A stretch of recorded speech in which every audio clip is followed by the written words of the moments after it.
Всем привет, меня зовут Аня, это канал Рукоделие. Сегодня видео будет про летнее вязание, покажу пару готовых работ, пряжу, которая у меня появилась, и коллекцию сумок из рафии.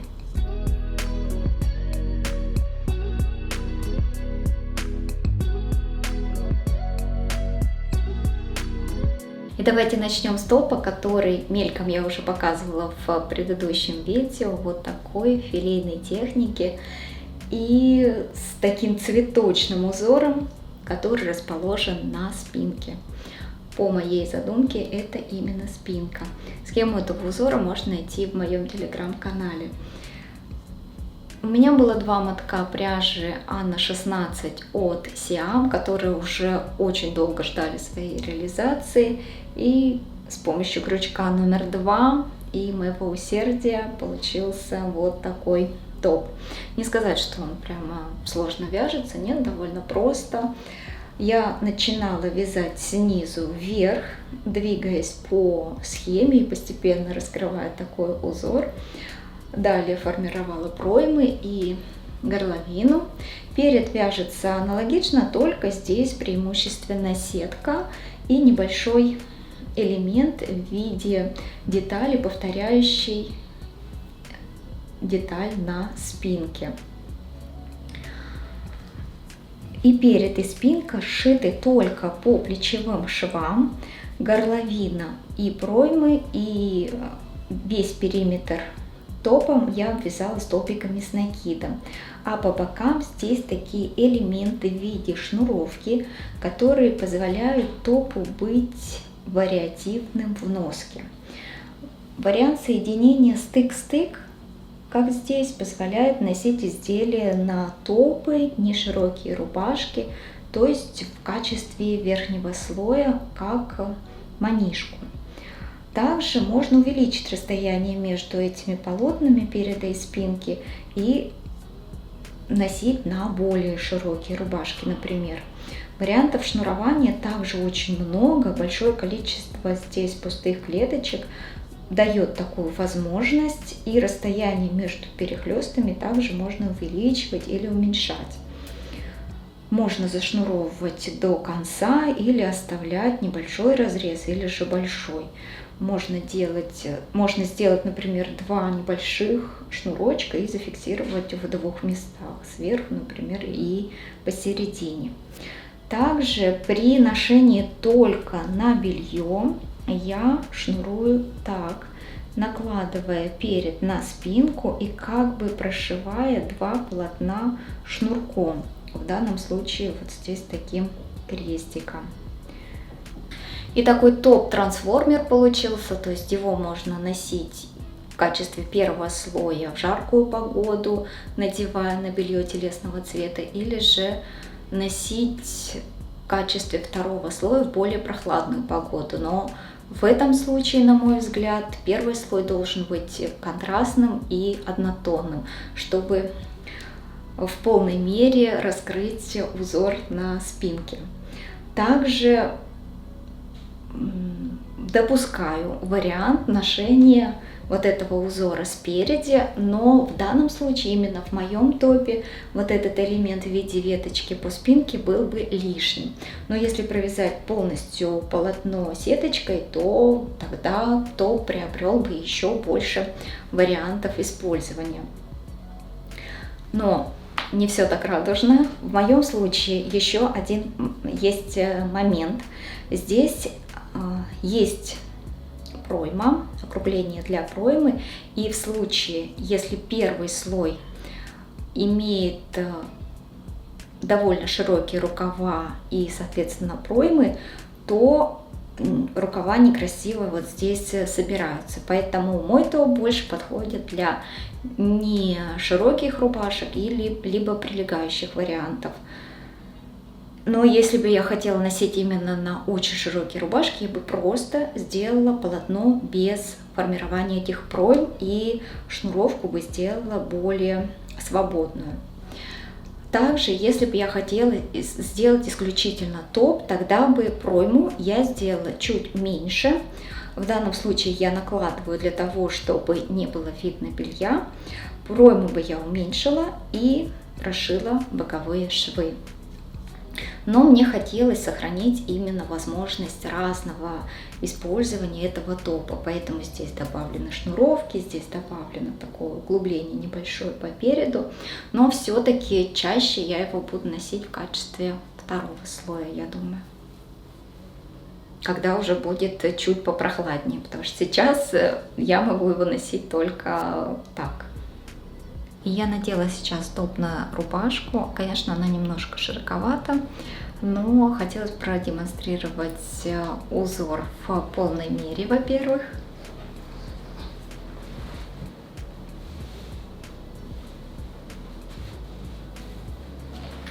А во-вторых, хотелось показать разные варианты шнурования. Вот здесь, например, я оставила некоторое расстояние между передом и спинкой для того, чтобы можно было носить на более широкие рубашки. Или, например, вариант соединения стык в стык. Если я ношу топ просто на белье, то здесь я накладываю перед на спинку и прошиваю таким образом, чтобы уменьшить пройму и, соответственно, скрыть лишнее белье. А теперь вопрос знатокам филейного вязания. Это мое первое изделие филейной техники, и я провязывала столбики полупатентные в раскол, и пустые клеточки выглядят довольно аккуратно, и они квадратной формы, а вот заполненные получается у меня клеточка более прямоугольная. И, соответственно, узор немножко расширяет полотно. Это видно и на небольшом элементе, и тем более на узоре во всю спинку. Соответственно, перед получается меньше, чем спинка при одном и том же количестве петель, столбиков и рядов. Теперь вопрос, как этого можно избежать и что с этим делать? Скажите мне, пожалуйста, если вы знаете. Я провязывала, получается, заполненная клеточка состоит из 4 столбиков. Если взять 3 столбика, мне кажется, узор немножко будет теряться все-таки. Подскажите какие-то дельные способы.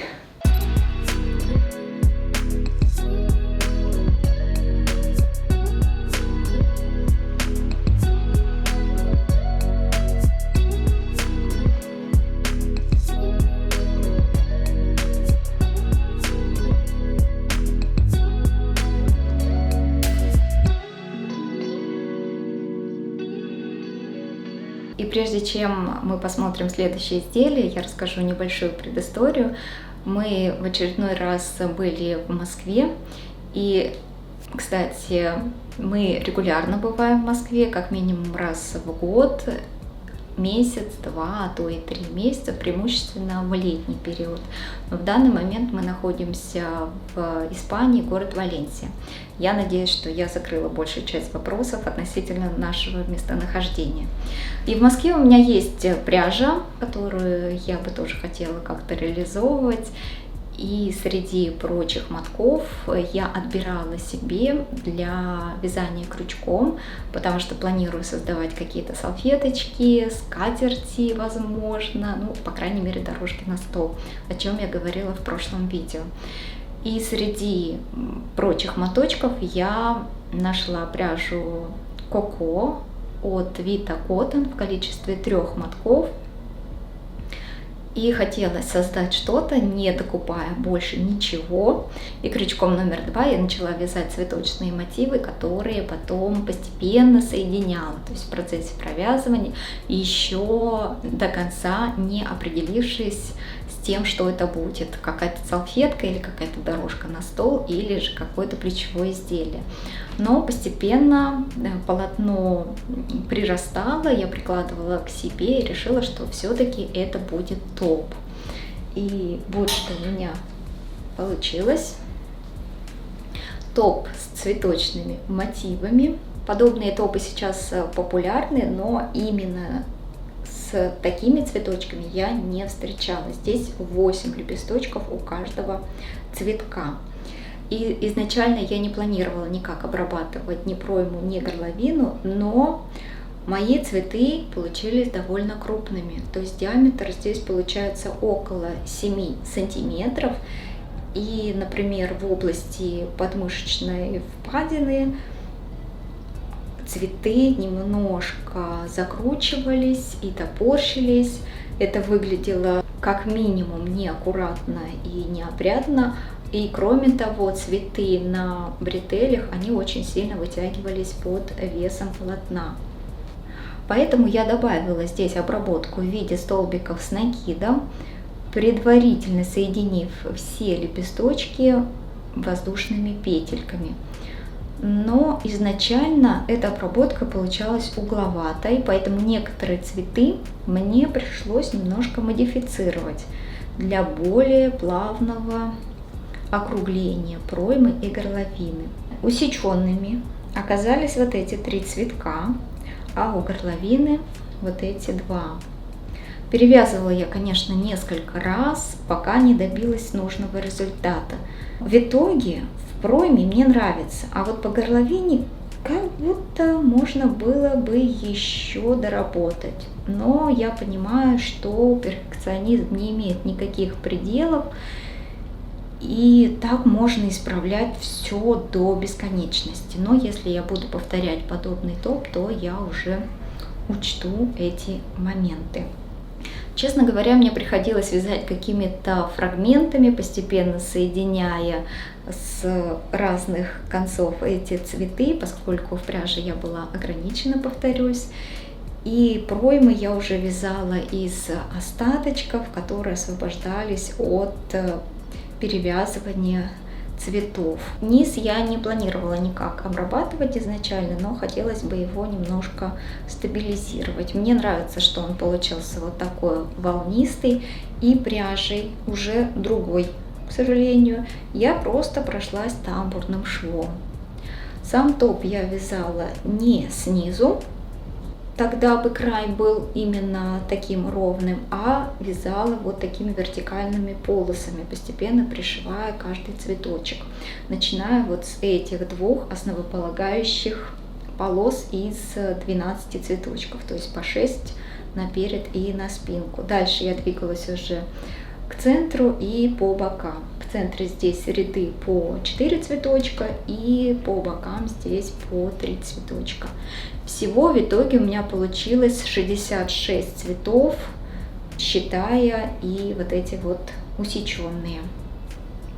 Мой топ по спинке и по переду выглядит одинаково, но если бы у меня было больше пряжи, я бы, может быть, добавила сюда еще один ряд из 3 цветочков по спинке для того, чтобы иметь какое-то различие переда и спинки, если это кому-то вдруг важно и интересно. Также можно и внизу добавить еще один ряд, если кому-то кажется, что такой топ довольно короткий. Но вот здесь у меня ровно 3 мотка пряжи. Я очень рада, что у меня вышел такой топ. И по функционалу этот топ и предыдущий, который я показывала, в общем-то, они похожи. Единственное, что вот этот топ я могу носить на белье телесного цвета, а этот топ уже вряд ли. Но также можно носить на прилегающие топы или на рубашки, и тот, и другой вариант. Но этот я бы еще могла надеть с футболкой, чего про этот топ я не могу сказать. То есть, например, на эту же футболку я бы прекрасно могла надеть эти цветочки. Этим топом я довольна больше. То есть, если выбирать из 2 этих вариантов, то этот мне как-то больше, может, подходит к моему гардеробу или как-то к мировосприятию, чем этот вариант. Напишите, пожалуйста, какой вариант вам больше откликнулся. И покажу сейчас топ в деле. Я надела на ту же самую футболку, в которой была, но единственное, здесь есть небольшая надпись, которой хотелось бы, чтобы не было. И здесь футболка не очень объемная, поэтому здесь не создаются какие-то лишние некрасивые складки. И по спинке выглядит, по-моему, очень симпатично получается. И на футболке, и на топы, и на рубашке тоже прекрасный вариант.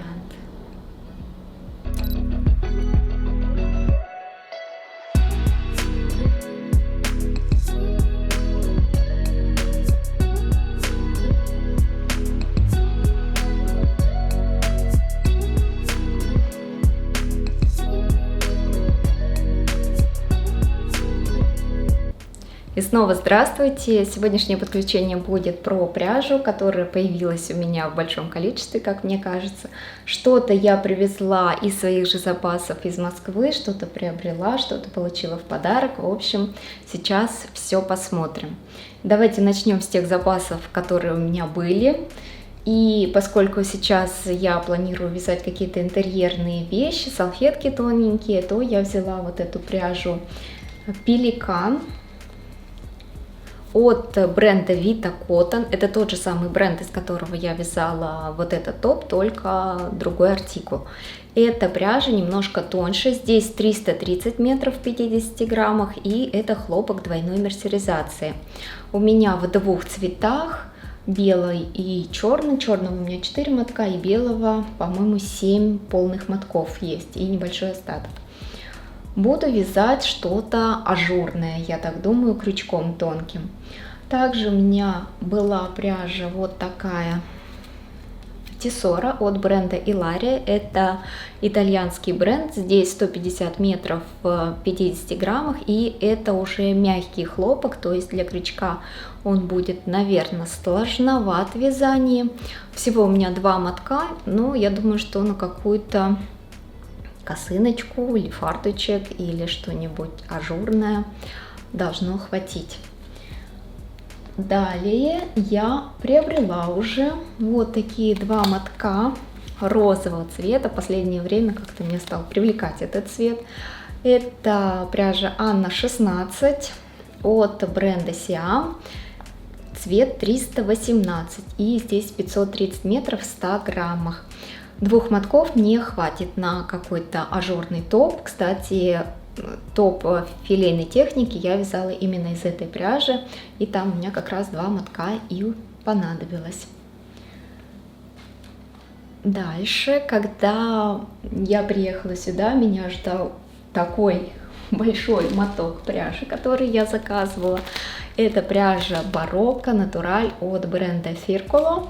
Здесь 791 метр в 700 граммах, и крючок рекомендуется от 3,5 до 5. Это 100% хлопок, и взяла я его для вязания чего-то интерьерного. Это цвет 20, и пряжа, по-моему, произведена в Бразилии. И она различается по толщине, именно это номер 6, как вы видите. Я, честно говоря, не ожидала, что моток будет именно такого размера. То есть здесь довольно много пряжи. Я думаю, что буду вязать какую-то подушку. И, вернувшись сюда уже в Испанию, я познакомилась с девушкой Светланой, которая является владелицей магазина пряжи Lana Decora. Я обязательно подпишу название, оставлю ссылку на этот магазин. Он находится в Испании. И в первую очередь магазин специализируется на рафии, испи, аксессуаров для вязания и создания сумок, шляп и так далее. И также с недавнего времени в магазине есть бренд Aura Yarns. Это российский бренд, относительно молодой, то есть ему всего несколько лет, и очень приятно, я думаю, что многих обрадует тот факт, что этот бренд теперь можно попробовать купить и в Испании, если какие-то другие способы раньше были затруднительны. И со Светланой мы познакомились лично, и я побывала у нее в небольшом пространстве, откуда она высылает пряжу. Это онлайн-магазин, но мне была предоставлена возможность побывать там и выбрать себе в подарок какую-то пряжу. Ну, в первую очередь рафию, конечно. И посмотрите, что я себе взяла. 3 мотка вот такой рафия испи в новом дизайне. Предыдущие бобинки выглядели немножко иначе. Я, наверное, сейчас приближу к камере эти бобинки и подпишу название цветов. Изначально я планировала вязать сумку из всех этих 3 цветов, но потом мне пришла другая идея, и чуть позже расскажу, какая именно. Думаю, будет интересно. Как вы видите, из белого цвета я уже немножко начала, а конкретно связала вот такое кашпо цветочное. Вот оно. Из остатков рафии Испи цвета хаки и вот этого белого. Мы чуть позже рассмотрим этот вариант поближе, когда будем разговаривать о сумках из рафии, которые у меня есть. Также в магазине у Светланы представлены аксессуары для вязания сумок и шляпок. Я взяла вот такие две кожаные ручки и донышко.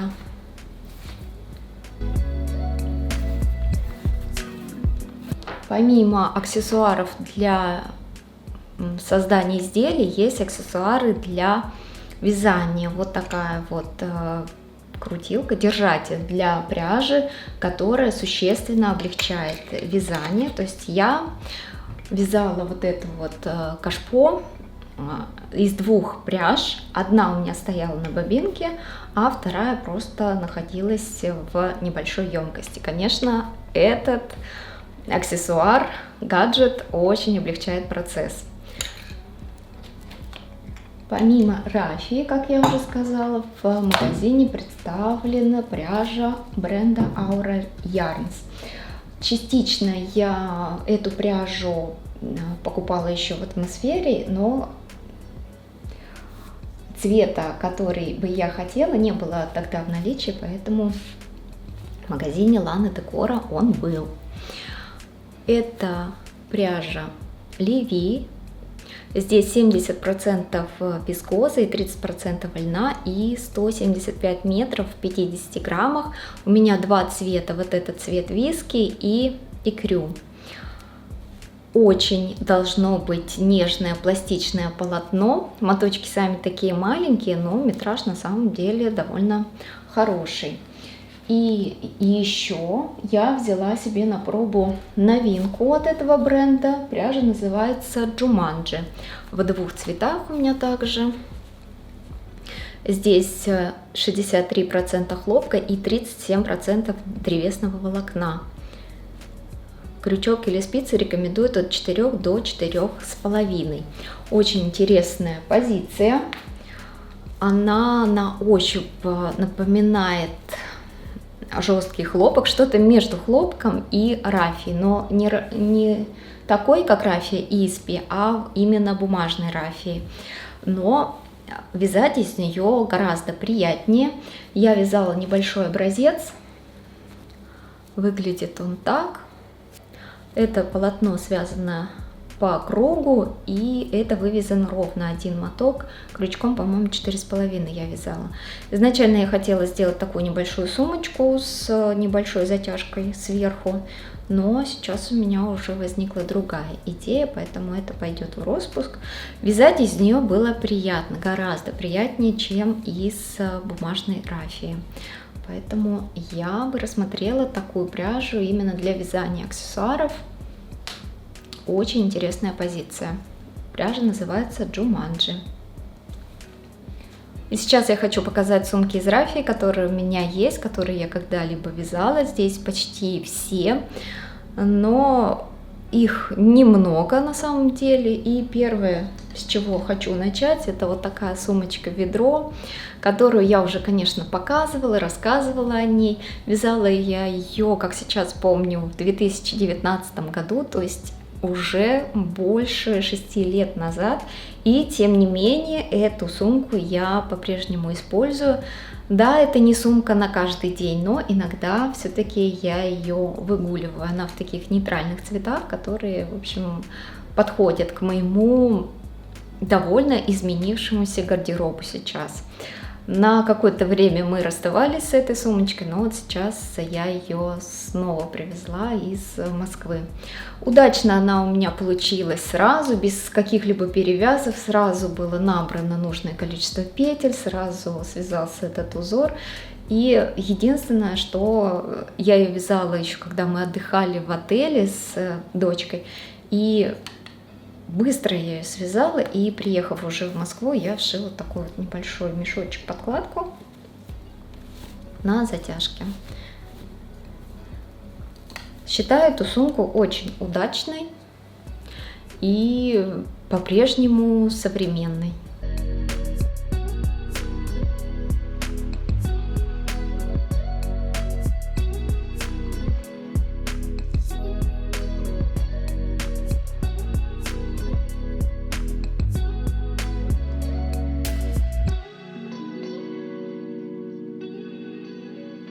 Следующая сумка вязалась примерно в тот же период, но удачно я уже ее назвать не могу. Это вот такая сумка-корзинка. Ну, начнем с плюсов. Мне нравится здесь узор плетеный, который довольно часто я использовала для вязания подобных вещей. Кстати говоря, вот здесь использован тот же узор. Но вот из рафии получаются вот такие объемные столбики, а здесь вот они такие маленькие, деликатные.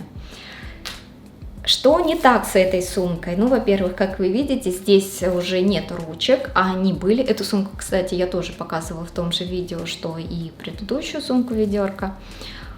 Здесь были ручки вот такой формы. И они были деревянные. Со временем они деформировались, поэтому и мне было неудобно с деревянными ручками, поэтому я их убрала. И кроме того, здесь очень сильно деформировалось дно, то есть оно пошло вот такими волнами, которые очень портят внешний вид сумки.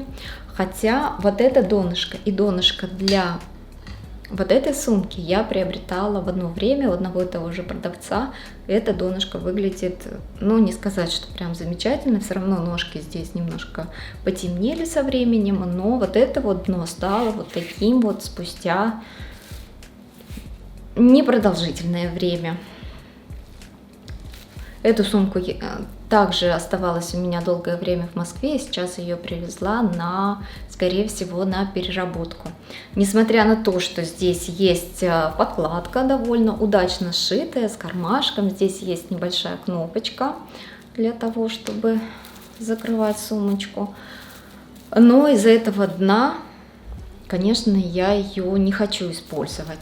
И кроме того, вот я думала сначала просто поменять ручки на какие-нибудь кожаные, но это тоже довольно сложно, поскольку дно одного цвета, а ручки скорее всего были бы другого оттенка. Думала я связать ручки из рафии, например, но тоже как-то как будто бы не то. Скорее всего, я все-таки распущу эту сумку полностью и перевяжу на какой-нибудь шопер. Показываю вам только в качестве вдохновения, что можно связать из рафии.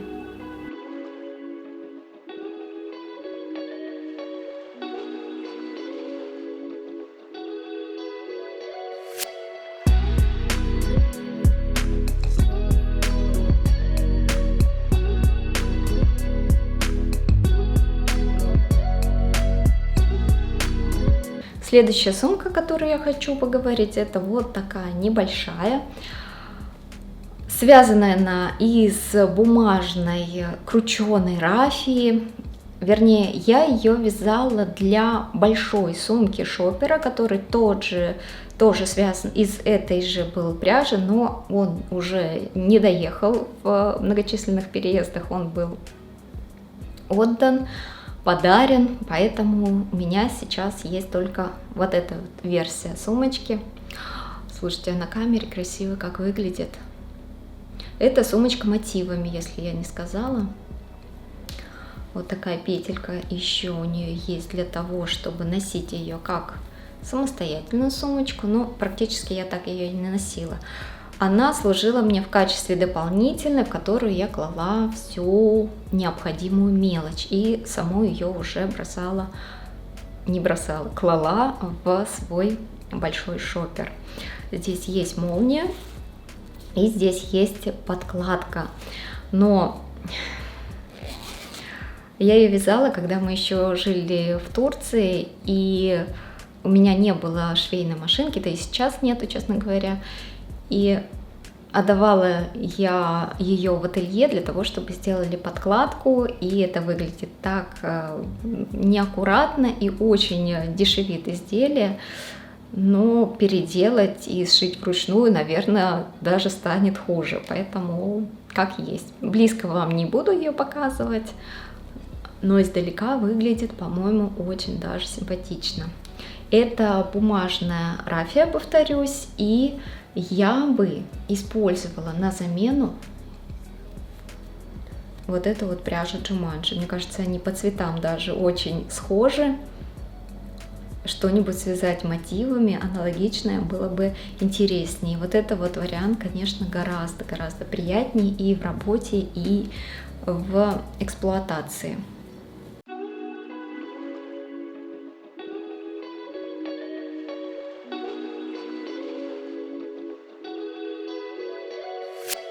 Еще одна сумочка из рафии Испи. В сложном виде выглядит вот так.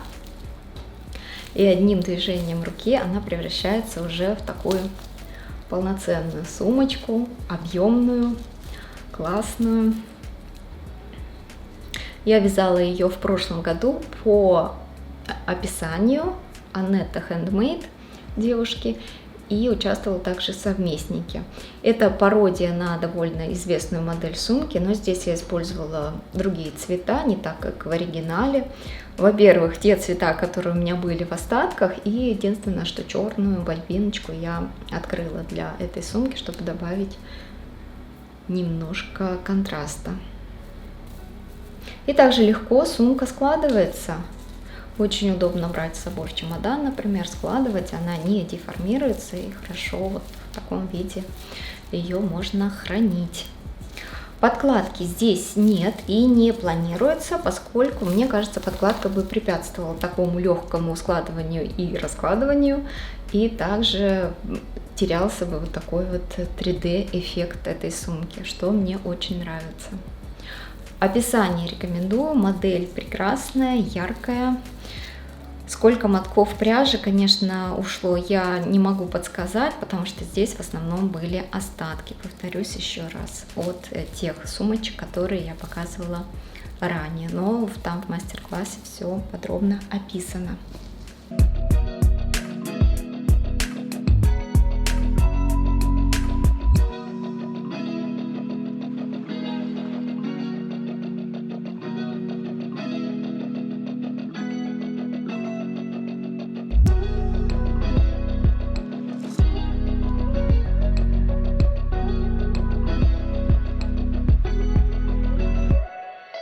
Еще одна сумочка, которую я связала совсем недавно.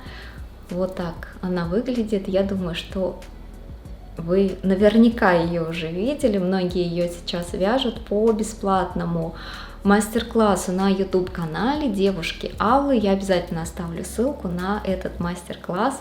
Выглядит она очень стильно, модно, современно.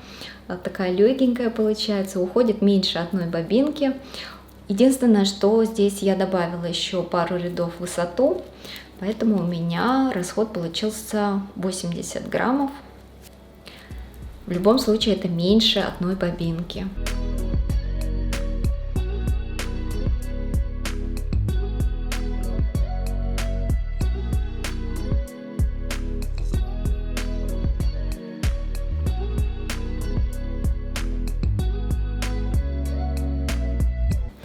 И получается, что это все сумки из рафии, которые я когда-либо вязала, за исключением той, которую я вязала в виде шопера из бумажной рафии, который не дожил до наших дней. И хочу показать вам еще авоську, которую я вязала на самом деле очень давно по своему же мастер-классу. Вот такого черного цвета из пряжи Alize Bella. Часто меня спрашивают, какую пряжу еще можно использовать. Я бы попробовала сюда пряжу Jumanji, но эта пряжа уже толще, я бы ее пересчитала и по тому же принципу сделала вот такую авоську. Мне кажется, будет очень интересно. Если кто-то отважится на такое, то обязательно пришлите мне куда-нибудь в Telegram фотографии, я с удовольствием посмотрю, как это будет выглядеть.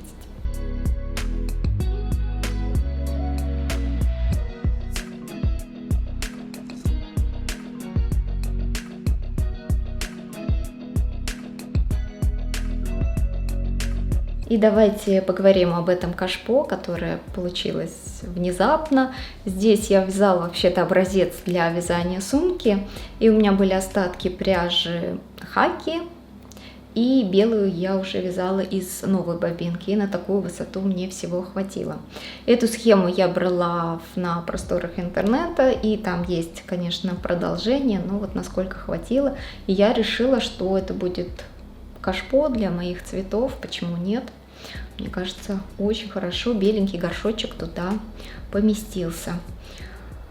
Я изначально вязала сумочку и хотела делать мастер-класс. И еще когда-то, 6 лет назад, я обещала сделать мастер-класс вот на эту сумочку, но тогда уже был конец сезона. Я думала, сделаю в следующем году. В следующем году у меня родился сын. Потом произошли еще много разных событий. И я все равно хочу сделать этот мастер-класс. Во-первых, я обещала. Во-вторых, мне самой это интересно. И в мастер-классе я не буду привязываться к какому-то конкретному узору. Просто мне хочется рассказать принцип вязания подобных сумочек. Но в данном случае мне было затруднительно это сделать, потому что здесь уже готовое донышко, а у каждого оно могло быть свое, со своим количеством отверстий. И как объяснить то, сколько нужно набрать петель из каждого отверстия, мне казалось это очень затруднительным. Поэтому я решила, что донышко, оно будет тоже из рафии. Сейчас я попытаюсь вам показать, не опрокинув цветок. То есть донышко будет вязаться вот так. Из рафии по спирали. Это укрепленное донышко, укрепленное джутовым канатиком. Узор можно будет использовать почти любой, но я расскажу, какие критерии выбора схем или рисования схем самостоятельно можно использовать. То есть это могут быть какие-то полоски, какая-то абстракция, какие-то цветы. Единственное, что я бы не рекомендовала использовать четкие геометричные формы, поскольку сумочка все-таки вяжется по спирали. И она без шва получается.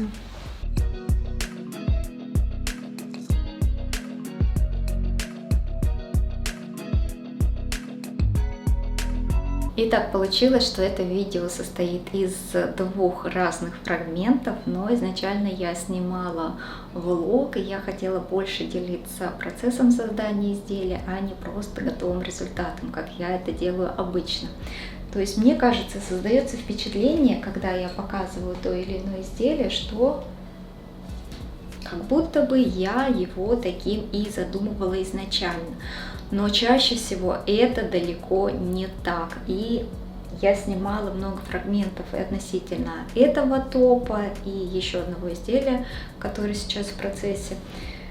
Здесь я очень много рассказывала о том, какая была изначальная идея, как она трансформировалась в процессе, как я перевязывала вот эти цветы, что побуждало меня действовать тем или иным способом. И мне кажется, это интересно.